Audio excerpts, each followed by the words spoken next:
ಇಲ್ಲೇ ಕೂತಿರಿ, ನಾನು 1 ನಿಮಿಷ ಬಂದೆ.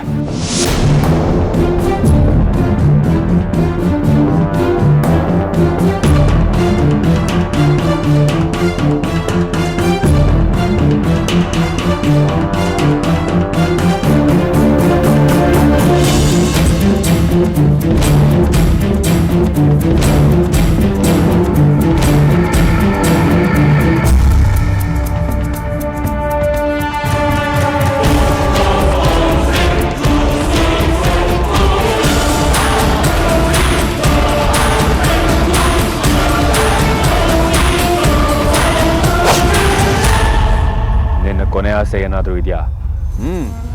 ಹೇಳು. ನಾಗ ಹತ್ಯೆ ಮಹಾಪಾಪ. ನೀನು ರವರವ ನರ್ಕಕ್ಕೆ ಹೋಗ್ತೀಯ. ಈ ಪಾಪ ಪುಣ್ಯದ ಭಯನ ನಾನು ಬಿಟ್ಟು ಎಷ್ಟೋ ಕಾಲ ಆಯಿತು.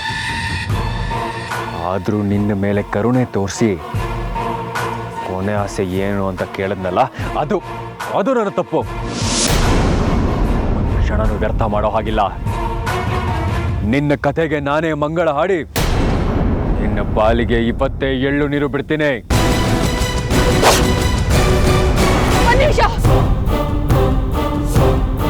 ಏನೋ ಗಂಟಲು ಒಣಗ್ತಾ ಇದೆಯಾ? ನೀರು ಬೇಕಾ? ನೀರು ತಂದು ಕೊಡೋ ಪರಿಸ್ಥಿತಿಲೇ ನಾನಿಲ್ಲ. ಅದಲ್ಲ, ಮತ್ತಿನ್ನೇನು? ಸಾಯೋದಕ್ಕಿಂತ ಮುಂಚೆ ನೀನ್ ಯಾರು ಅನ್ನೋದನ್ನ ತಿಳ್ಕೋಬೇಕು.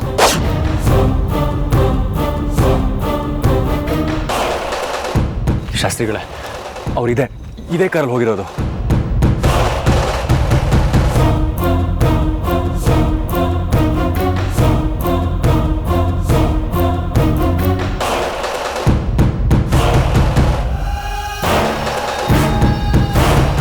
ನೋಡಿ, ಅವರು ಇದೇ ಕಾರಲ್ಲಿ ಬಂದಿದ್ದಾರೆ ಅಂದರೆ ಅವರು ಇಲ್ಲೇ ಎಲ್ಲೋ ಇರಬೇಕು. ಹುಡ್ಕೋಣ ಬನ್ನಿ.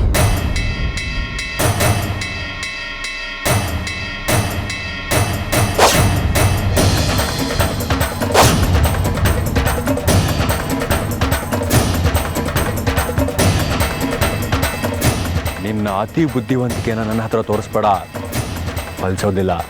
ನನ್ನ ಅರ್ಜುನ್ ರೂಪದಲ್ಲಿ ಬಂದು ನನ್ನನ್ನು ಕೊಲ್ಲೋದು ಮೋಸ ಅಲ್ವಾ?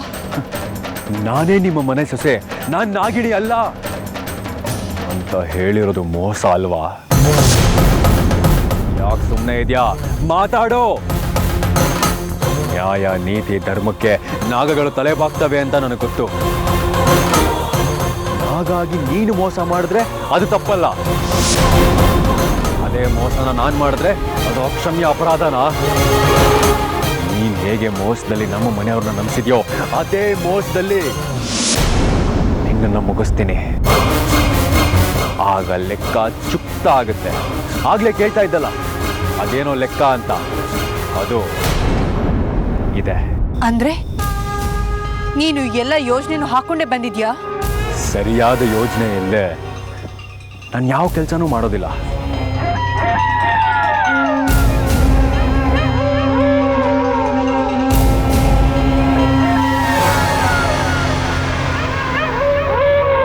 ನಿನಗೆ ಈಗಲೂ ಒಂದು ಆಪ್ಷನ್ ಕೊಡ್ತೀನಿ. ಏನದು? ನಿನ್ನ ಇಲ್ಲಿ ಈಗಲೇ ಬಿಟ್ಬಿಡ್ತೀನಿ. ನಮ್ಮ ಮನೆಯವ್ರ ತಂಟೆಗೆ ಬರಬಾರ್ದು. ನಿನ್ನ ಪಾಡಿಗೆ ನೀನು ನಾಗಲೋಕ ಸೇರ್ಕೋಬೇಕು. ಸರಿ, ಆಯ್ತು. ಆದ್ರೆ ಏನಾದ್ರೆ? ನಾಗಮಣಿ ನನಗೆ ಬೇಕು. ಅದು ನಿನಗೆ ಈ ಜನ್ಮದಲ್ಲಿ ಸಿಗೋದಿಲ್ಲ. ನಾಗಮಣಿ ಇಲ್ಲದೆ ನಾನು ನಮ್ಮ ಲೋಕನ ಸೇರೋದಕ್ಕಾಗೋದಿಲ್ಲ. ಅದು ನಿನಗೆ ಬಿಟ್ಟಿದ್ದು. ಇನ್ನು ಮುಂದೆ ಇರೋದು ಎರಡೇ. ಒಂದು, ನಾಗಮಣಿ ಇಲ್ಲದೆ ನಿನ್ನ ಲೋಕಕ್ಕೆ ಹೇಗಾದರೂ ಸೇರ್ಕೊಳ್ಳೋದು, ಅಥವಾ ನಿನ್ನ ಪ್ರಾಣ ನನ್ನ ಕೈಗೆ ಬಲಿ ಕೊಡೋದು.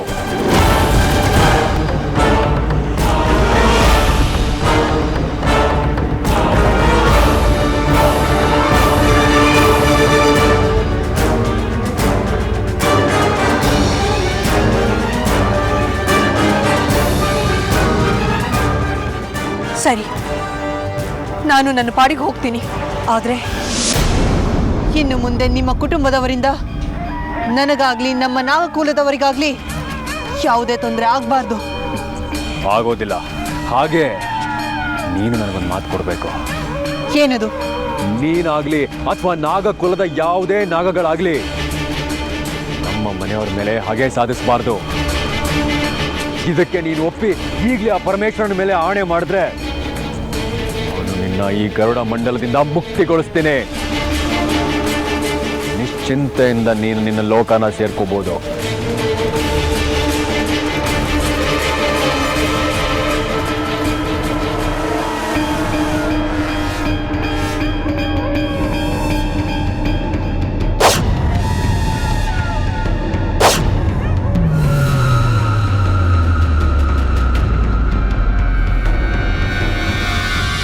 ಅಮೃತವರೇ, ಅಯ್ಯಪ್ಪ,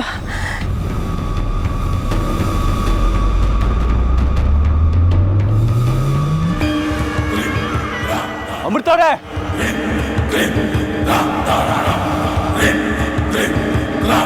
ಅಮೃತವರೇ, ಅಮೃತವರೇ, ನಿಮ್ಮ ಅರ್ಜುನ್ ಬಂದಿದ್ದೀನಿ, ಮಾತಾಡಿ. ಅಮೃತವರೇ, ಎಲ್ಲಿದ್ದೀರಾ?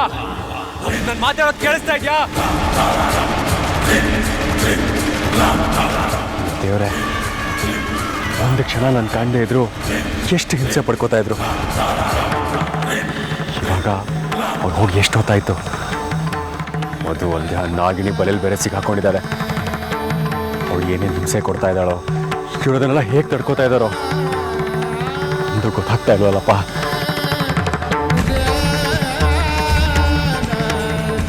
ಅರ್ಜುನ್, ಇದು ತುಂಬಾ ದೊಡ್ಡ ಕಾಡು ಕಣೋ. ನಮ್ ಕೈಲಿ ಅವಳನ್ನ ಹುಡ್ಕಕ್ಕಾಗಲ್ಲ.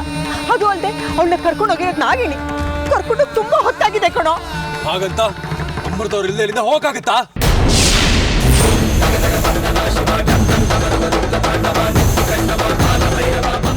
ಅಮೃತವ್ರನ್ನ ಕಳ್ಕೊಂಡು ಎಷ್ಟು ನೋವು ಪಡ್ತಾ ಇದ್ದೀನಿ ಅಂತ ನನಗೆ ಮಾತ್ರ ಗೊತ್ತು. ಯಾರು ಅರ್ಥ ಮಾಡ್ಕೊಳ್ಳೋದಿಲ್ಲ, ಯಾರಿಗೂ ಅರ್ಥ ಆಗೋದಿಲ್ಲ ಕೂಡ.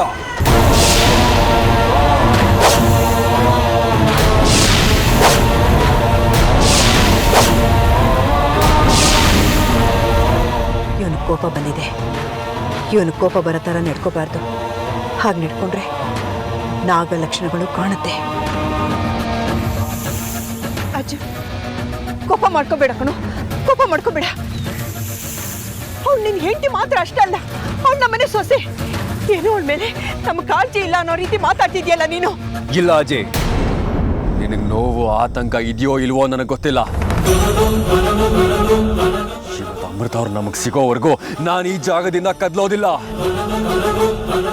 ಅಮೃತವ್ರು ನಮಗೆ ಸಿಗಬೇಕು ಅಥವಾ ನಾನು ಹೆಣ ಆಗ್ಬೇಕು.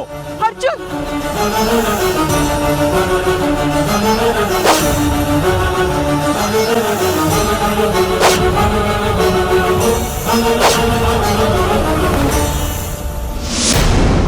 ನಾಗಗಳು ಮಾತಿಗೆ ತಪ್ಪೋದಿಲ್ಲ ಅನ್ನೋ ನಂಬಿಕೆ ಇದೆ.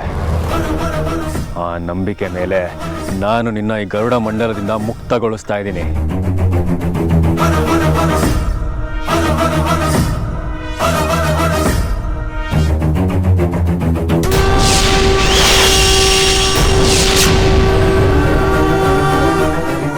ಈಗ ನೀನು ಗರುಡ ಮಂಡಲದಿಂದ ಮುಕ್ತವಾಗಿದ್ಯಾ.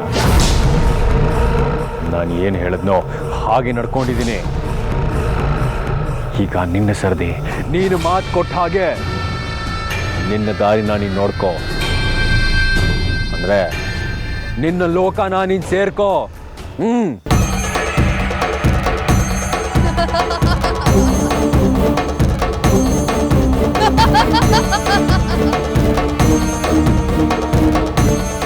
ಯಾಕೆ ಹಾಗೆ ನಗ್ತಾ ಇದೆಯಾ?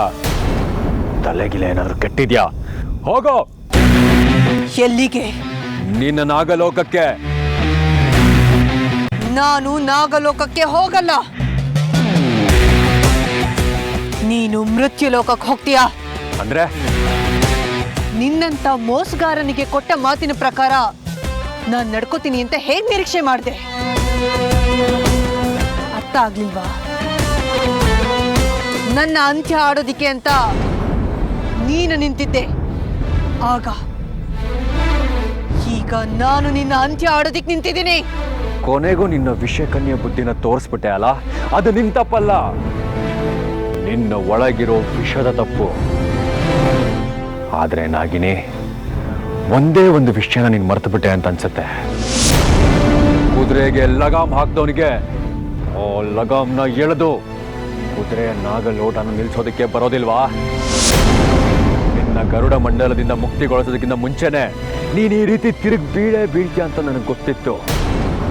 ಅದಕ್ಕೆ ನಾನು ಎಲ್ಲದಕ್ಕೂ ಸಿದ್ಧವಾಗಿದ್ದೀನಿ.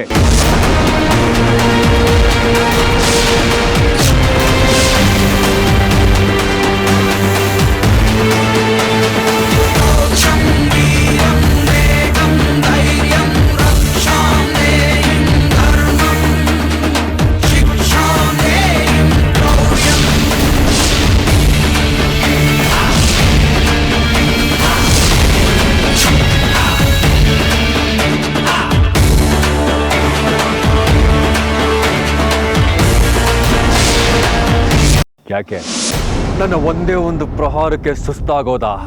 ಎಲ್ಲಿ ಹೋಯ್ತು ನಿನ್ನ ಬಂಡ ಧೈರ್ಯದ ಆರ್ಭಟ?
ನಾಗಿನಿ, ನೀನು ಯಾವುದೇ ಮೂಲೆಯಲ್ಲಿ ಅಡಗಿದ್ರು ನಾನಿನ್ನ ಬಿಡೋದಿಲ್ಲ.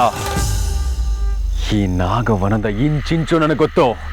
ಈ ಕ್ಷಣಕ್ಕೆ ನೀನು ತಪ್ಪಿಸ್ಕೊಂಡು ನಿನ್ನ ಪ್ರಾಣನ ಉಳಿಸ್ಕೊಂಡಿರಬಹುದು, ಆದ್ರೆ ನನ್ನ ಕಣ್ಣಿಗೆ ಬೀಳದೆ ಇರಲಾರೆ.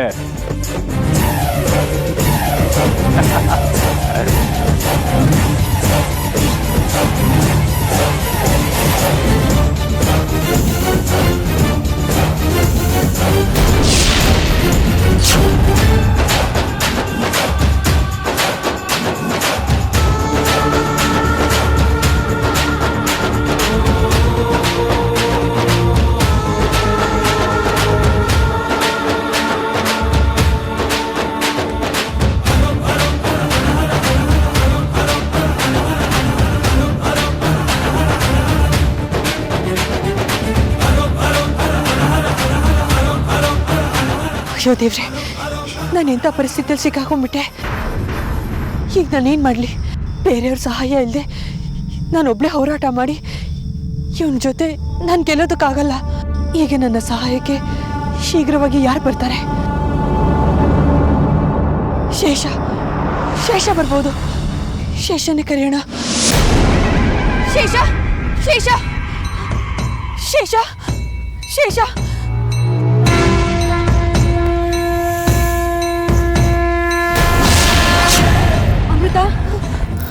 ಏನಾಯ್ತು? ಯಾಕೆ ಇಷ್ಟ ಆತಂಕದಲ್ಲಿದ್ಯಾ? ಶೇಷ ನನ್ನನ್ನು ಅವನು ಕೊಲ್ಲೋದಕ್ಕೆ ಬರ್ತಾ ಇದ್ದಾನೆ. ಯಾರನ್ನ ಕೊಲ್ಲೋದಕ್ಕೆ ಬರ್ತಾ ಇದ್ದಾರೆ? ಯಾರು ಅಂತ ಗೊತ್ತಾಗ್ತಿಲ್ಲ, ಆದ್ರೆ ಅವನು ಅರ್ಜುನ ರೂಪದಲ್ಲಿದ್ದಾನೆ. ಅಂದ್ರೆ ಯಾರಮೃತ? ಈಗ ನಾಗಮಣಿ ಅವನ ವಶದಲ್ಲಿದೆ. ಅದನ್ನ ವಶಪಡಿಸ್ಕೊಳ್ಳೋದಕ್ಕೆ ನಾನು ಪ್ರಯತ್ನ ಪಡ್ತೀನಿ ಅಂತ ಅವನಿಗೆ ಗೊತ್ತು. ಅದಕ್ಕೆ ಅವನು ನನ್ನನ್ನು ಮುಗಿಸೋ ಹಂತಕ್ಕೆ ಬಂದಿದ್ದಾನೆ. ಬಾ, ನಾನು ನೀನು ಇಬ್ರು ಸೇರಿ ಅವನನ್ನು ಮುಗಿಸ್ಬೇಡೋಣ. ಅದು ಅಷ್ಟು ಸುಲಭ ಅಲ್ಲ ಶೇಷ. ಅವನೀಗ ತುಂಬಾ ಬಲಶಾಲಿಯಾಗಿದ್ದಾನೆ. ನಮ್ಮ ಶಕ್ತಿ ಅವನ ಮುಂದೆ ಕ್ಷೀಣಿಸುತ್ತೆ. ನಮ್ಗೆ ಇನ್ನೂ ಹಲವರ ಸಹಾಯ ಬೇಕಾಗಬಹುದು. ಹಾಗಾದ್ರೆ ನಾಗಯೋಧರ ಸಹಾಯನ ಪಡ್ಕೊಳ್ಳೋಣ. ನಾಗಯೋಧರೆ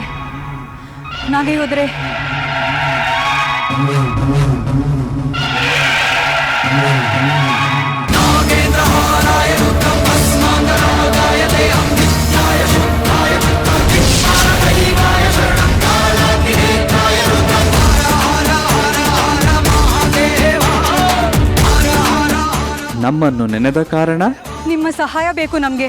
ಅಗತ್ಯವಾಗಿ ಒಬ್ಬ ದುಷ್ಟ ನಮ್ಮ ಯುವರಾಣಿ ಅಮೃತ ಹಿಂದೆ ಬಿದ್ದು ಅವಳನ್ನ ಕೊಲ್ಲೋದಕ್ಕೆ ನೋಡ್ತಾ ಇದ್ದಾನೆ. ಅವನಿಂದ ನಮ್ಮನ್ನು ನೀವು ಕಾಪಾಡಬೇಕು. ನಾವು ನಾಗಯೋಧರು. ನಾಗಗಳು ಯಾವುದೇ ಅಪಾಯಕ್ಕೆ ಸಿಲುಕಿದರೂ ಅವರಿಗೆ ಸಹಾಯ ಮಾಡುವುದೇ ನಮ್ಮ ಕರ್ತವ್ಯ. ಸ್ವಲ್ಪ ತಾಳ್ಮೆಯಿಂದ ಇರಿ. ಅಮೃತ, ನಮ್ಮ ಸಹಾಯಕ್ಕೆ ಸಹಸ್ರಕಾಳ ಗುರುಗಳಿದ್ರೆ ಸರಿ ಅನ್ಸುತ್ತೆ. ಗುರುಗಳನ್ನ ಕರಿತೀನಿ. ಗುರುಗಳೇ ಗುರುಗಳೇ ಗುರುಗಳೇ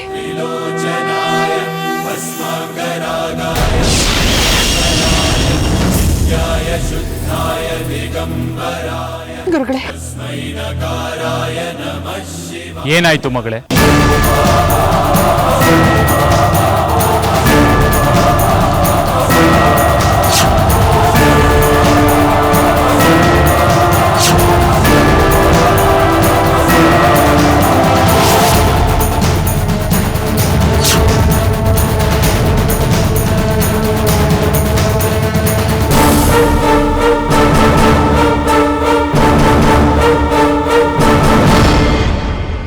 ಈಗ ಮುಂದೆ ಏನ್ ಮಾಡೋದು ಗುರುಗಳೇ? ಆತಂಕ ಬೇಡ ಮಗಳೇ, ನಿನ್ನ ಸಹಾಯಕ್ಕೆ ನಾಗಯೋಧರಿದ್ದಾರೆ.